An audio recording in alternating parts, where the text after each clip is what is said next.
Alright, you bastards, this is Some-Belgian-prepper, and today we're going to talk about 10 disasters I had in 2026 and what we can learn from it.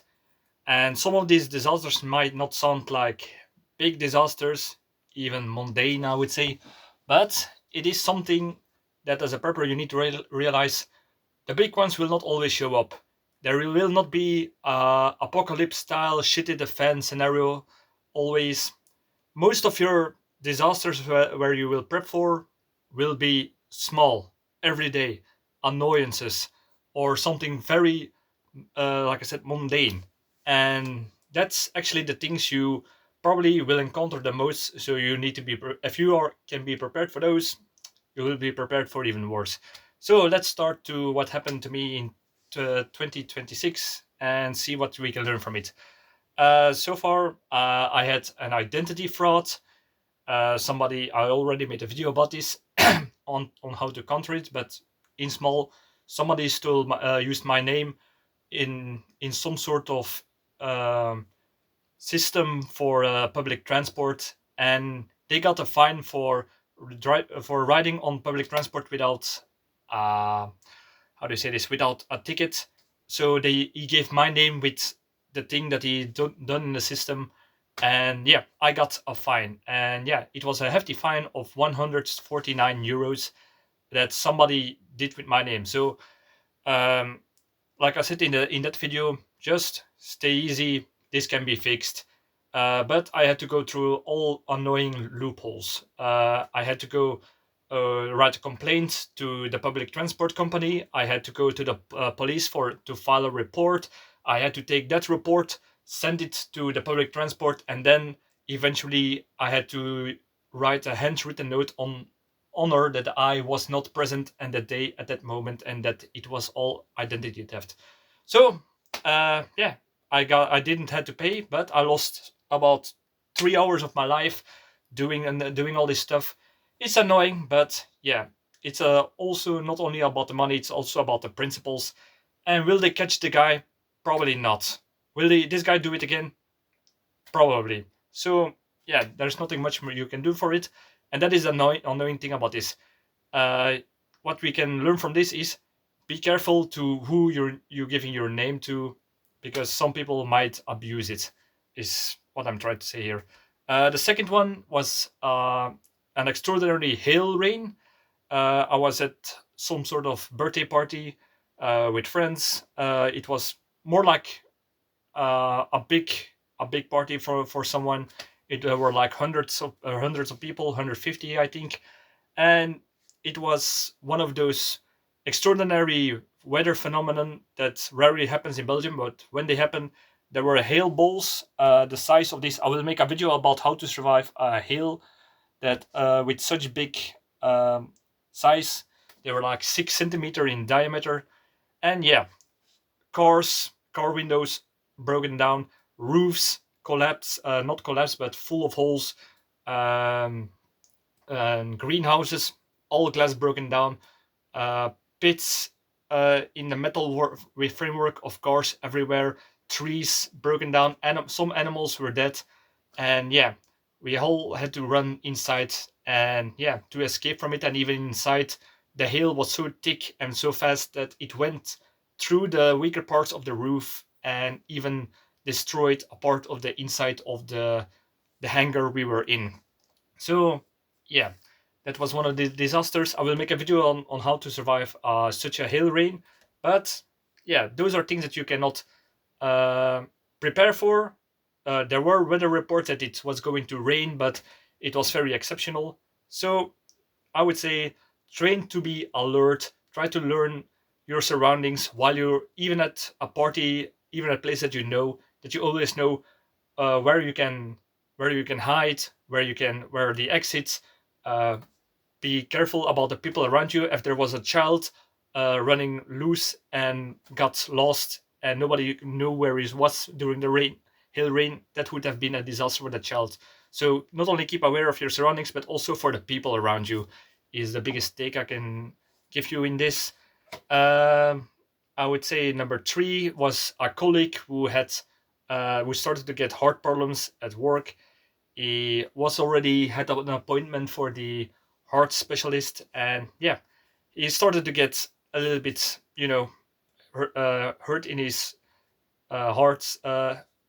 heart region. He started to get a little bit nausea. So yeah, it was not a situation where you had to make a choice. Uh, are we going to call doctors or bring this guy to the hospital just in case, or are we going to see and wait how it develop? Those are sometimes hard choices you will make, and based on what I saw on certain symptoms that he did not show, it was a little bit of a minor, not heartburn, but you know that feeling that something something goes a little bit more difficult. So I made a judgment to give him some aspirin that will unclot. How do you say this? Not clot the blood and help circulate the blood better. And after I gave it to him, he was so much more better, and he had no problem of his heart for the whole day. So yeah, it could have gone bad either way. So I was lucky there, perhaps. Perhaps it's a little bit of instinct, judgment from what I saw in the past with other people's or family that had a similar problem, and perhaps it's that moment that I made a judgment and it worked out fine. But even if you try to do the good thing, you think you're doing the good thing, you even do the right thing, it might go wrong. So be careful about those choices you will have to make, because it can go wrong anyway, but it's better than doing nothing, I would say. All right. Next thing I would say is I got fined for my I for a period I gave instruction survival lessons, survival courses. Perhaps you see it in previous videos, and I stopped with it for all the bureaucratic reasons that I perhaps made a video about this, but it's all bureaucratic bullshit that made it impossible to have a one man. Not impossible, but it's so much work for us just to earn some extra money in a legal way, and yeah, that's the reason why I quit. But there were some bureaucratic ways that how do you say this? I forgotten, I was not aware of, and I got fined 900 euros for a mistake that I made. That's a hefty mistake. That's a lot of money. And the thing we can learn from this is sometimes uh, you will do something wrong without you even knowing. You will break a law you're not even aware, or you don't even think that it's a big deal, but turns out to become a big deal through the magic fingers of some bureaucrats somewhere in the capital.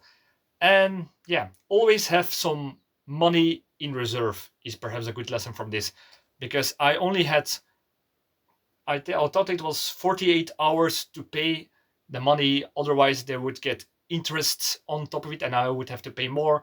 And that's a short period, especially in the weekend time, to have to come up with that money and send it through in a quick time. So always have enough money as a buffer for such financial losses, and perhaps you can retrieve it later on. Whatever it is, I could not retrieve it. I had some luck with that. I could deduct it from some of the taxes. That was a part of it. That was some luck, but always have a financial buffer in case you have to do repairs, you get a fine, you have a tax that you have forgotten, perhaps do all those kind of stuff. So yeah, 900 euros is a lot of money for a stupid mistake. All right, the next thing I would say is recently I had troubles with my car battery, and it was one of those troubles that was coming at a very annoying time. The people I usually go for fixing my car were on vacation. Um, the problem was something that I could fix, but restarted yet again, and I had to do some test. My battery tester was indicating something that was wrong with that was nothing wrong with the battery, but it was not such a model that could detect the actual problem in the battery. So I had the wrong reading because my detection apparatus was not as sensitive to find the real problem. And yeah, luckily I could I could repair or maintain it for myself till I could get to the garage and gather the financial resources to pay for. It's because it's quite expensive if you have to get a new car battery, that kind of stuff. So I had a jump booster that I used to, in case my battery didn't want to start, which happened almost every day of the week. I had some machinery to test it that helped figure out where the problem could be. I thought there was a leak in the car, and with that apparatus, I could detect that it was not that. So I could search further to see where the actual problem was in the car, and I could narrow it down to the actual battery. All right. So that's something that could be handy. What we can learn from this is, if you have a car, know know how to do some basic maintenance and repairs, because that way I could drive my car for a week, even though it was a little bit annoying to always jump start the car with my jump booster unit. And yeah, also I took the battery out, fully charged it, and it ran out yet again the next day. So that way I could pinpoint where the problem was, saved a lot of time for the mechanics in the car shop to find the real problem. So yeah, have a little bit know-how, basic maintenance and repair skills, and you can go a long way, not only for yourself, because at the same moment I had this problem, I encountered someone on the road that had a similar problem, and with my jump booster, I could help his car that he could drive home or to his mechanic. So yeah, it's not only for yourself but also to help others. Next thing is a shin splint. I don't know, is this the English word where you have uh, worked out in the gym so much that you have um pain in your shin, and it's something that can take a long time to heal, and it prevents you from doing more workout or walking or working, that kind of stuff. It's really, it's not, you can do all the stuff, but you have to do it in lower intensity, and you have to be careful on how you do it or how much you do it, which is sounds a little bit not like a disaster. But if you need to work in difficult situations, scenarios, disasters, whatever, always be prepared that you could have a problem physically with yourself, whether it's a sickness, whether it's something shin splints that I got. And yeah, it's very handy to know your own limits and to know how to heal your own body and to know when to do it, when to tune it a little bit down so you can heal. It's not about like in the animes to breaking the limits. Nothing can stop you as long as you have willpower. No, sometimes you have to do like, what's his name, Goku, and just take some rest, let the body heal, and then you can go 100% again eventually. So that's something yet again. Another thing, and that is something that is actually happening at the moment. We have a heat wave in Belgium like we never had before, and it's 4 days in a row that it's 37 degrees Celsius to even in some places 41 degrees Celsius, which is bloody hot. And if you see my previous videos, I'm a person who is not uh, built for hot weather and temperatures. I have Viking blood in me, uh, inside of me. I thrive in uh, cold and winter and autumn. That's when I shine. I can walk in a t-shirt in snow if I want to. That's that's the kind of build that I am. But when it's over 32 degrees Celsius, my I cannot cool down my body enough, and I'm becoming useless. So the biggest problem I have with this is not only physically but also mentally, because like some people get winter depression.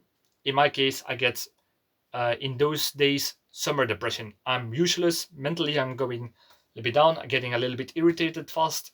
So yeah, but my biggest problem at the moment are keeping my gardening alive, because the heat is so intense that it's killing my little potato patch.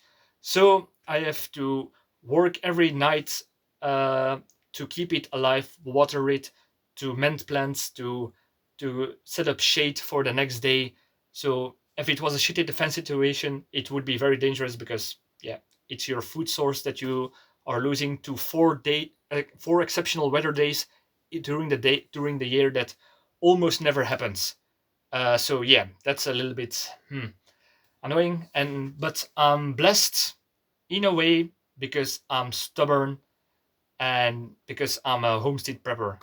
Uh, the reason why I say this is my house, the way I I maintain it, and the way that the previous owner built it, it's like old school.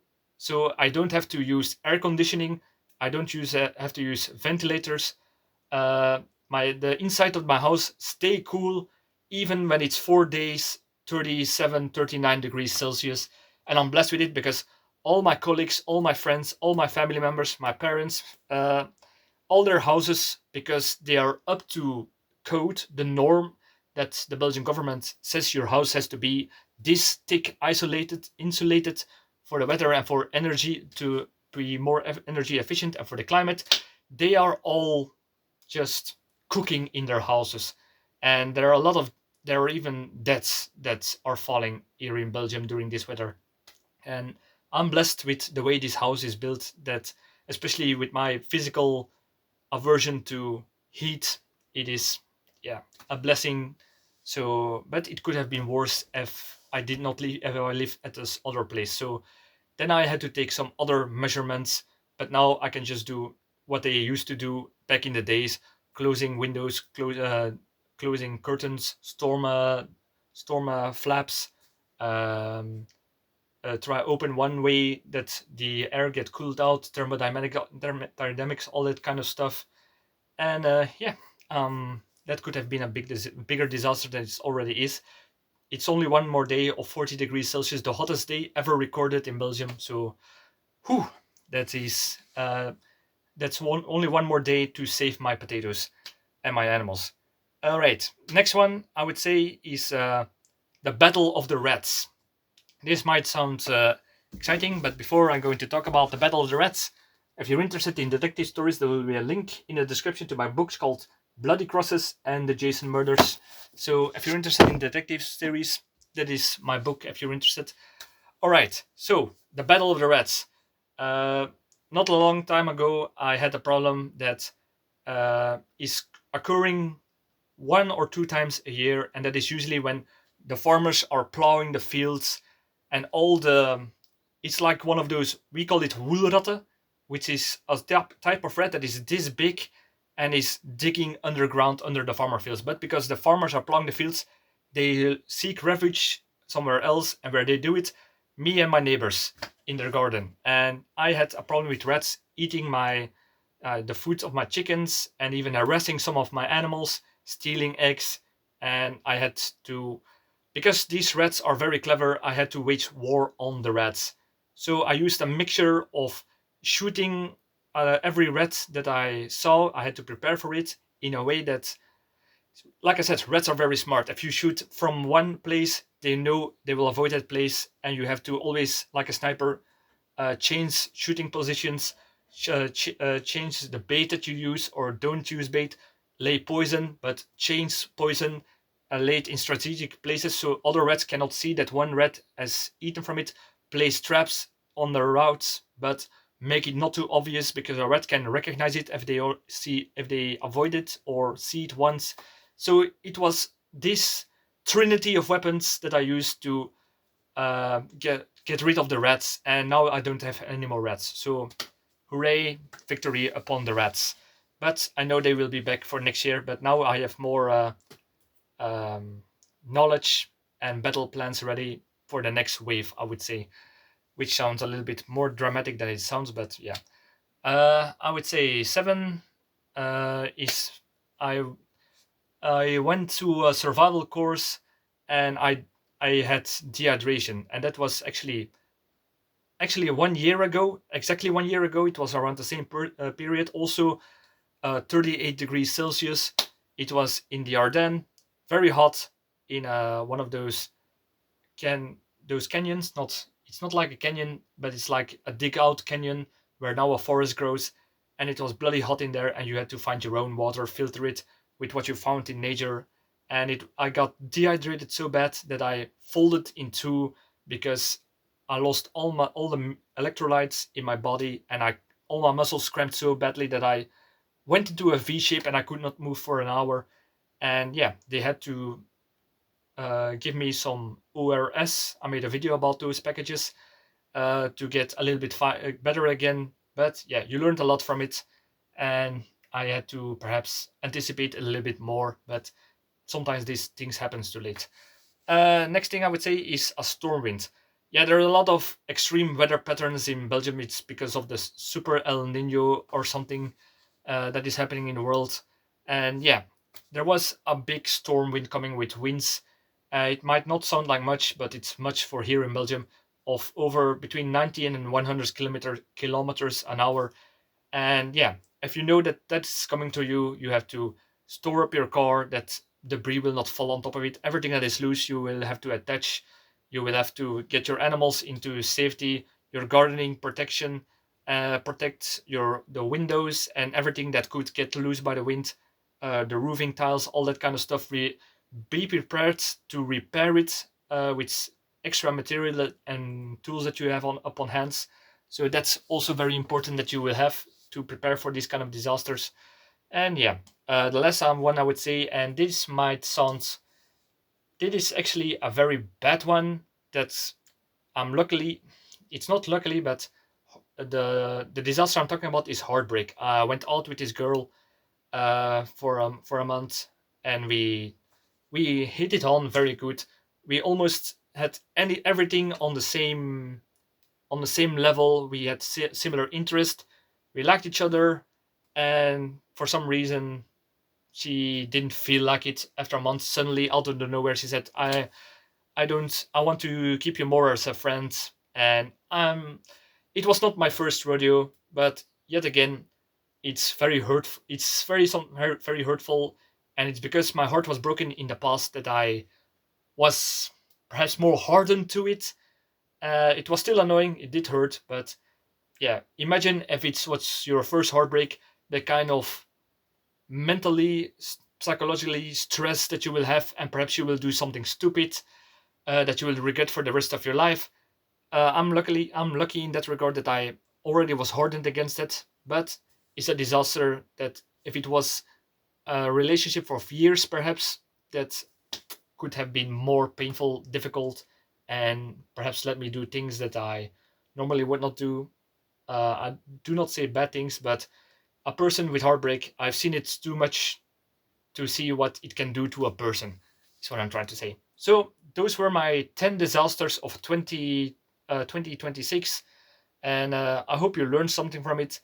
The biggest thing I want to say from it is uh, usually it will be small everyday disasters that will take a pinch out of you every time, instead of one big disaster that might or might not come, is what I'm trying to say. So let me know what your 10 disasters were in the comments. It could be interesting to learn what's you done with them and that kind of stuff. So always eager to learn, and see you in the next video. Cheers, like, subscribe, and don't forget about the books. See you in the next video. Cheers.